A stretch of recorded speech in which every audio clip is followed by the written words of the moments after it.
Hey everyone, I finished watching the next episode of Power Rangers Lightspeed Rescue, Olympius Unbound.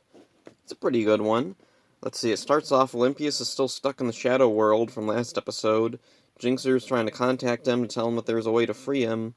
And then we have Dana and her father at a fair, and Mitchell goes to this hypnotist, Mr. Mesmer.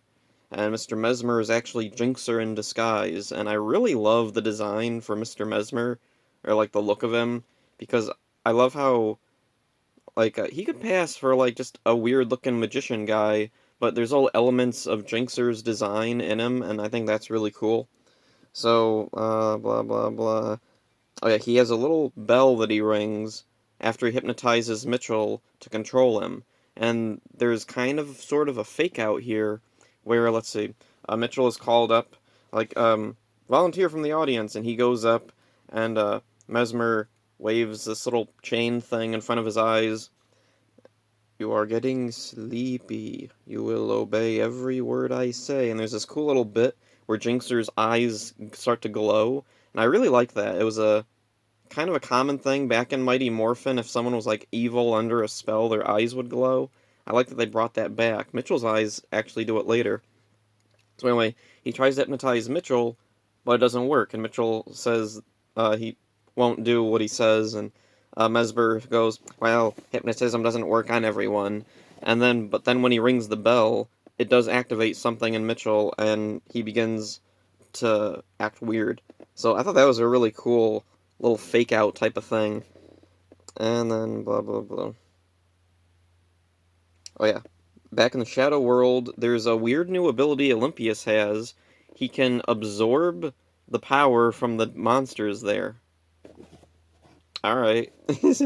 So then him and Gatekeeper are able to escape through a portal that Jinxer has or something. Okay. Now I remember. It was Jinxer goes to a cemetery, and there's like a special spot that Olympius can escape through or something. Alright.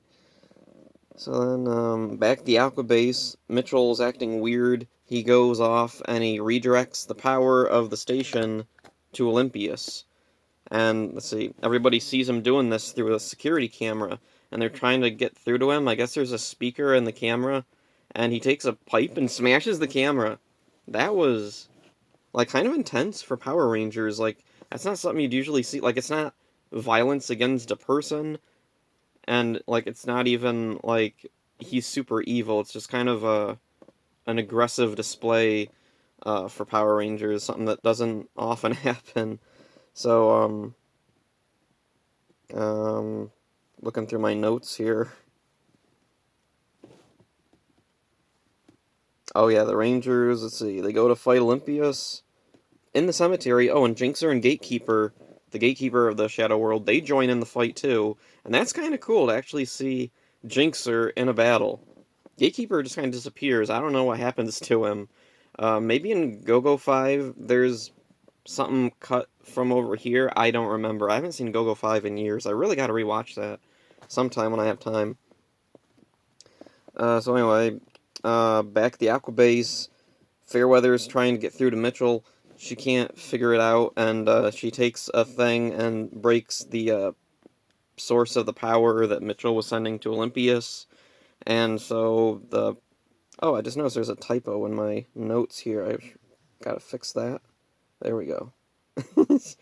So anyway, she smashes this thing, and meanwhile the Rangers defeat, what was it? Okay, the Rangers defeat Olympius, and, the Rangers... Yeah, anyway, somehow Jinxer's control over Mitchell is broken. I can't remember how. It's not my... So I guess they just break stuff and defeat Olympius, and, yeah, the control over Mitchell's broken. Alright. So anyway, Jinxer goes over, and he finds Olympius. He's still around in a pile of rubble, and he's lost his star power. The star power was a really important thing for so long. Diabolico had star power as this little star on his chest, and he was threatened with it being taken away if he failed. When he's destroyed, the star power lives, and Banshira gives it to Impus, who becomes Olympius. So it to be gone is a pretty shocking thing, and yeah, I can't remember how exactly it turns out, because I haven't watched Lightspeed in a long time, so yeah, it'll be interesting seeing how this plays out. So anyway, back at the Aqua Base, the Rangers are preparing to go on a trip to the beach or something, and then Mitchell comes in and says, "I've scheduled a 5-mile hike." And they're like, "Ugh." And then Joel's like, "Oh, I have an idea." And he goes over and tries to hypnotize Mitchell. "You're getting sleepy. You're gonna let the Rangers take the day off." And then Mitchell goes, "I will let the Rangers take the day off. Except Joel, who now has to go on a 10-mile hike." I love that bit. It's a really funny comedic bit there. And the Rangers get the day off. Joel has to go on a hike. And there's a neat little thing where Joel prepares to go on the hike, and Mitchell's yelling, "Move it, move it, move it!" And it made me think of Lieutenant Stone from Mighty Morphin, and I'm wondering if that was intentional or not. So yeah, it's a fun episode. It's kind of ironic that in the last episode it was all about Diabolico trying to trap Olympius in the Shadow World, and so he succeeded, but the very next episode, Diabolico doesn't even make an appearance. There's nothing in my notes. Maybe there was like one throwaway scene or something, but yeah, he's not in this. He doesn't play a part. It's all Olympius. Yeah. So then, and the other thing that I really liked was Jinxer's human disguise. It was so cool. I love when Power Rangers does stuff like that, where a monster has like a human form, and the human form has elements of the monster form. Uh, like in Wild Force was really cool when they had Jindrax and Toxica at the beginning, working as like people at an animal lab. I love the look of them, how they just the elements of their monster forms in their human looks, and also it was something that was in Dino Charge for Heckle and Snide. When Snide would turn into Heckle, he'd have like that hair that stuck up, kind of like Snide's little swirl horn thing, and he oh yeah, it was tinted blue, and he had like the same color scheme as Snide in the suit that he wore. I thought that was such a clever thing. I really wish Power Rangers would do more stuff like that. It was something they actually did in Sentai a few times. Like, I can think of more instances in Sentai where they had the monsters take human form, and the human form like has little elements of the monster design in there.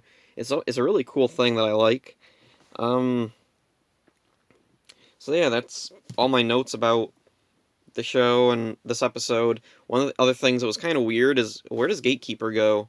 Like, why was he even working with Olympius in the first place? Like, Olympius just goes in, and the Gatekeeper's like, "Yep, I'm gonna work for you now." Alright, and he's like really loyal to Olympius just out of nowhere. All I can guess is because Olympius is Banshira's son, and like he's a demon too, so he's like, well, I should really be nice to this guy and do everything he says. And then at the end of this episode, he just kind of disappears. I'm wondering if he just went back to the Shadow World and was like, screw this, screw you guys, I'm going home. So yeah, that's it for this one, I guess. See ya.